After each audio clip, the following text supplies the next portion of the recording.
जय हिंद दोस्तों, मैं हूं राज शिवम और आप देख रहे हैं राज शिवम स्टडी पॉइंट चैनल। स्वागत है आप सब लोगों का मेरे आज की इस वीडियो में। आज की इस वीडियो में मैं आप लोगों से बात करने वाला हूं बाल विकास एवं शिक्षा शास्त्र के बारे में। तो आज के इस सेशन में आप सीटेट के 30 क्वेश्चन सॉल्व करने वाले हैं, जो कि प्रीवियस ईयर के क्वेश्चन पेपर से लिया गया है। तो आज की इस प्रैक्टिस सेट में 30 प्रश्न हैं और 30 प्रश्न को मैं यहाँ पे सॉल्व करता हूँ। उम्मीद करूंगा आप इसको एंजॉय करेंगे और वीडियो अच्छी लगे तो चैनल को सब्सक्राइब करके बेल आइकन प्रेस कर लें और भी ऐसे ही वीडियोस आपको मिल जाया करेंगी जब भी अपडेट होंगी। तो चलिए इसको शुरू करते हैं।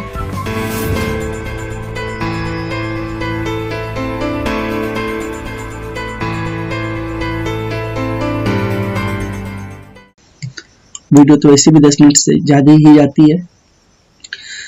तो इसमें आप सबको पता है कि आप एग्जाम देते ही हैं, तो इसमें पता है आपको कि हर पेपर में 150 प्रश्न होते हैं। 150 प्रश्न के लिए 150 अंक भी होते हैं और समय अवधि जो होती है वो 2.5 घंटे की होती है, यानी कि हर एक प्रश्न पे आपको 1 मिनट लगेगा, 1 मिनट का टाइम मिलेगा, यानी 150 मिनट होता है। 150 प्रश्न भी हल करने होते हैं। तो चलिए इनको हम सॉल्व करते हैं। सबसे पहले आपके सामने जो क्वेश्चन है इनको थोड़ा सा जूम कर लिया जाए, शायद दिख नहीं रहे होंगे, तो उम्मीद करता हूँ क्वेश्चंस दिख रहे होंगे। पहला क्वेश्चन लिखा गया है कि शिक्षण और अधिक प्रभावी हो सकता है। 4 ऑप्शन है। छात्रों को स्वयं कार्य करने की स्वायत्तता व नियंत्रण दिया जाए, छात्र अधिगम शिक्षक द्वारा निर्देशित एवं नियंत्रित हो, शिक्षक तथ्यों की व्याख्या करने में केंद्रीय भूमिका निभाए और शिक्षक अधिगम को निर्देशित करे। इसमें जो सही जवाब होगा वो पहला होगा, यानी छात्र को स्वयं कार्य करने की स्वायत्तता व नियंत्रण दिया जाए। अगला क्वेश्चन है, शिक्षण प्रभावी हो जाता है। कक्ष में प्रत्यक्ष अनुदेशन को प्रयोग में लाया जाए, कक्ष में शिक्षक निर्देशित विधियों का उपयोग किया जाए। दोनों शिक्षक निर्देशित विधियां एवं प्रत्यक्ष अनुदेशन काम में लिए जाएं। छात्र केंद्रित अनुदेशन और अंतःक्रिया विधियों का उपयोग किया जाए। तो ये चौथा वाला इसका सही जवाब होगा। अगला क्वेश्चन है, एक उत्तम कक्ष शिक्षक, जो उत्तम कक्ष शिक्षक जो होता है वो छात्रों की प्राकृतिक जिज्ञासा का पोषण करता रहता है, छात्रों को पारस्परिक संवाद के लिए प्रोत्साहित करता है। तो इसमें ये सही है। उत्तम कक्ष शिक्षक जो होता है वो यही होता है कि छात्रों को पारस्परिक संवाद के लिए प्रोत्साहित करता रहता है, ठीक है। और छात्रों की प्राकृतिक जिज्ञासा का पोषण करता है, ये भी सही है। छात्रों को वास्तविक वैश्विक परिस्थितियों में सम्मिलित करता है, ये भी सही है, यानी इसका चौथा जवाब सही होगा। सृजनात्मक की विशेषता होती है, तो सृजनात्मक की मौलिकता विशेषता होती है, प्रभावशीलता भी होती है, लचीलापन भी होता है, इसका भी चौथा जवाब सही होगा, ठीक है। उम्मीद करता हूँ समझ में आ रहे होंगे क्वेश्चंस। अगले क्वेश्चन की तरफ बढ़ा जाए। 5वां नंबर का जो क्वेश्चन है वो आपके सामने स्क्रीन पे शो हो रहा है। क्वेश्चन ये है कि सामान्यतः, थोड़ा सा फुल देखिए, सामान्यतः छात्रों में पठन पाठन के लिए निम्नलिखित विशिष्टताएं होती हैं। क्या होती हैं? अधिगम में क्रियाशीलता, छात्रों में सीखने की योग्यता, स्वयं क्रिया करके नवीन अनुभवों द्वारा ज्ञान के निर्माण। सही है, सभी सही होंगे इसके भी, यानी कि चौथा वाला ऑप्शन इसका भी सही है। आपने देखा 3, 4, 5 सभी के सभी सही हो रहे हैं चौथे वाले। एक मंद गति से सीखने वाले बालक को जरूरत होती है, तो जो मंद गति से यानी धीरे गति से थोड़ा सा सीख रहा होता है उसको थोड़ी सी और सहायता अगर दे दी जाए, ठीक है ना, अतिरिक्त सहायता, तो वो ठीक से सीख जाएगा, ठीक है ना। तो इसमें बाकी सब गलत है, पहला ही सही है। आगे देखा जाए।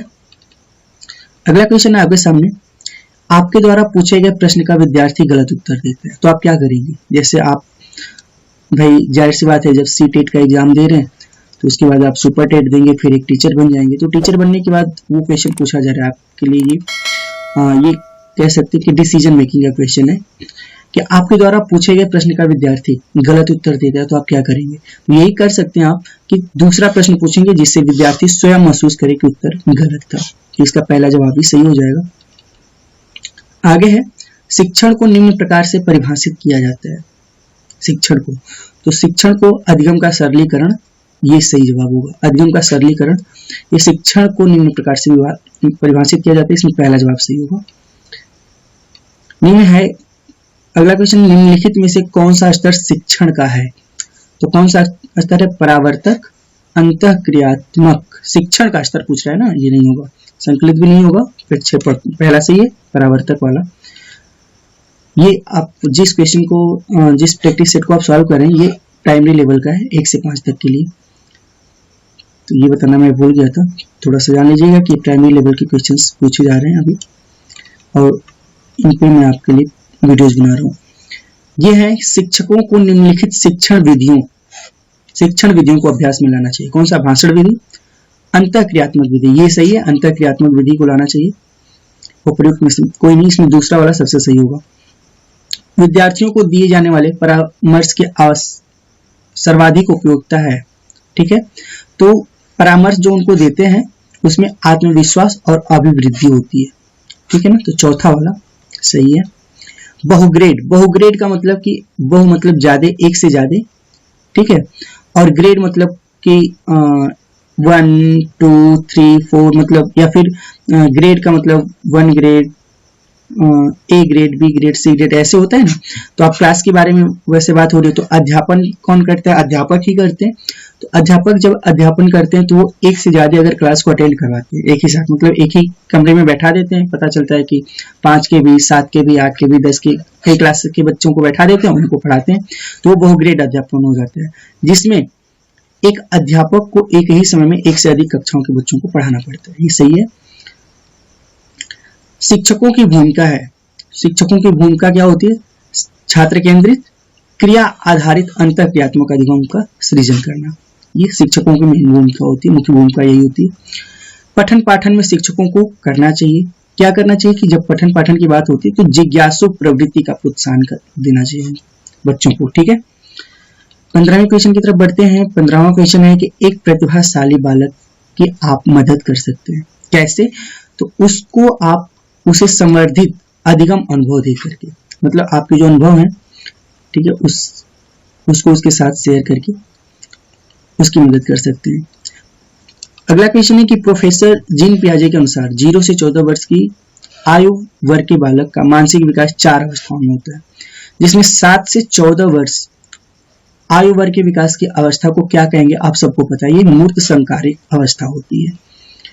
ठीक है, अगला क्वेश्चन है, एक अध्यापक के रूप में आप उन विद्यार्थियों में से किस प्रकार निपटेंगे जो कक्षा के पिछली सीटों पे बैठकर आपस में बातें कर रहे हैं? ठीक है, तो इसमें 4 ऑप्शन है, तो इसका सबसे सटीक जवाब आपके लिए होगा कि आप उन बच्चों से क्वेश्चन पूछेंगे, ठीक है ना, कि आप किस बारे में बात कर रहे हैं, ये पूछिएगा।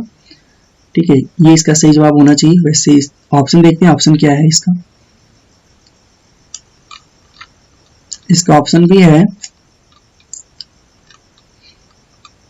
उन्हें कक्षा से बाहर कर देंगे, ये तो ऑप्शन नहीं है भाई। पहला दूसरा ऑप्शन क्या था? उनकी उपेक्षा करेंगे, ये भी गलत है। उन्हें चुप रहने के लिए कहेंगे अथवा कक्षा से बाहर जाने के लिए कहेंगे, ये भी गलत है। ठीक है, यानी कि चौथा वाला भी पढ़ा नहीं हमने, चौथा वाला को देख लिया जाए। चौथा वाला था, इसमें उनसे पूछेंगे कि वे ध्यान क्यों नहीं करेंगे, ये सही है, ये जवाब यही करना चाहिए टीचर्स को।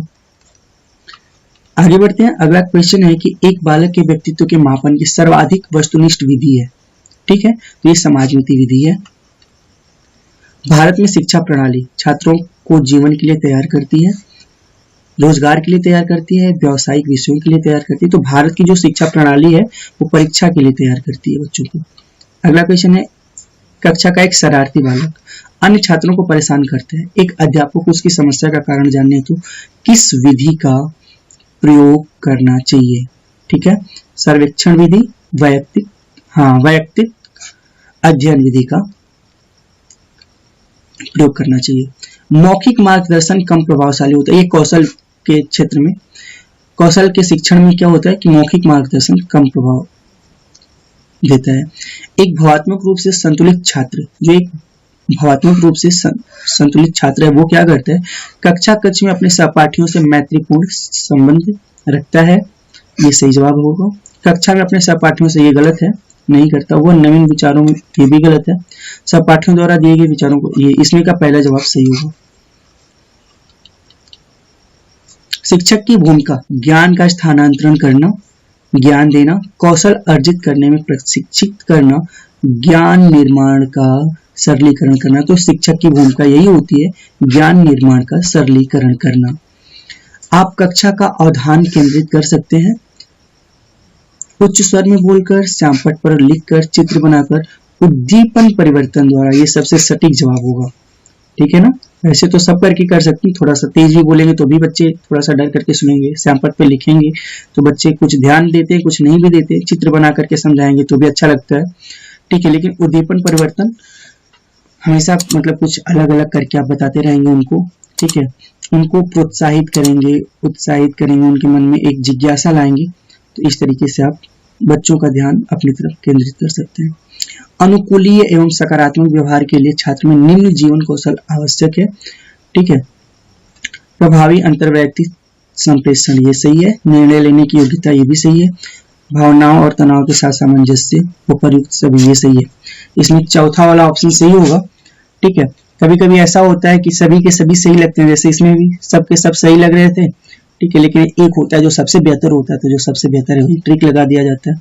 इसका चौथा वाला सही है।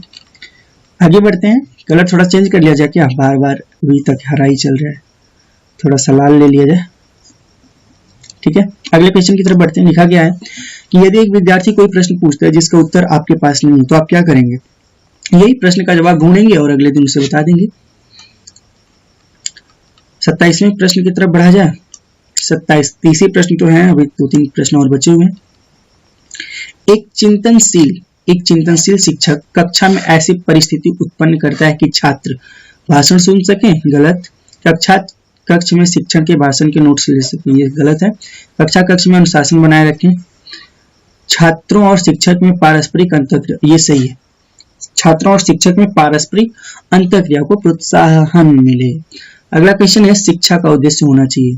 तो जो शिक्षा का उद्देश्य होना चाहिए वो होना चाहिए विद्यार्थियों में व्यावसायिक कौशल का विकास करना, विद्यार्थियों में सामाजिक चेतना का विकास करना, विद्यार्थियों को परीक्षा के लिए तैयार करना, विद्यार्थियों को व्यावहारिक, ये शिक्षा का उद्देश्य वैसे तो सब होना चाहिए, लेकिन व्यवहारिक जीवन के लिए तैयार करना ये सबसे मुख्य उद्देश्य होना चाहिए। ये सबसे सटीक जवाब इसका लग रहा है, तो चौथा सही है इसमें का।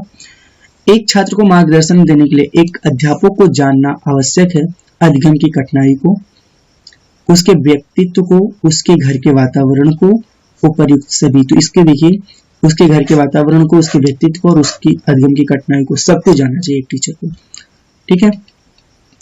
निम्नलिखित में से कौन सा मनोविज्ञान की प्रकृति है। मनोविज्ञान के 4 ऑप्शन है, कला, विज्ञान, विद्यात्मक विज्ञान, ये मनोविज्ञान की प्रकृति है, उपयुक्त में से कोई नहीं, ठीक है। तो इसका तीसरा वाला जवाब सही होगा। उम्मीद करता हूँ आपको हमारे इस क्वेश्चंस के संकलन में मजा आया होगा और अच्छा भी लगा होगा। अगर चैनल पे पहली बार हैं तो चैनल को सब्सक्राइब कर दीजिए, बेल आइकन प्रेस कर लीजिए।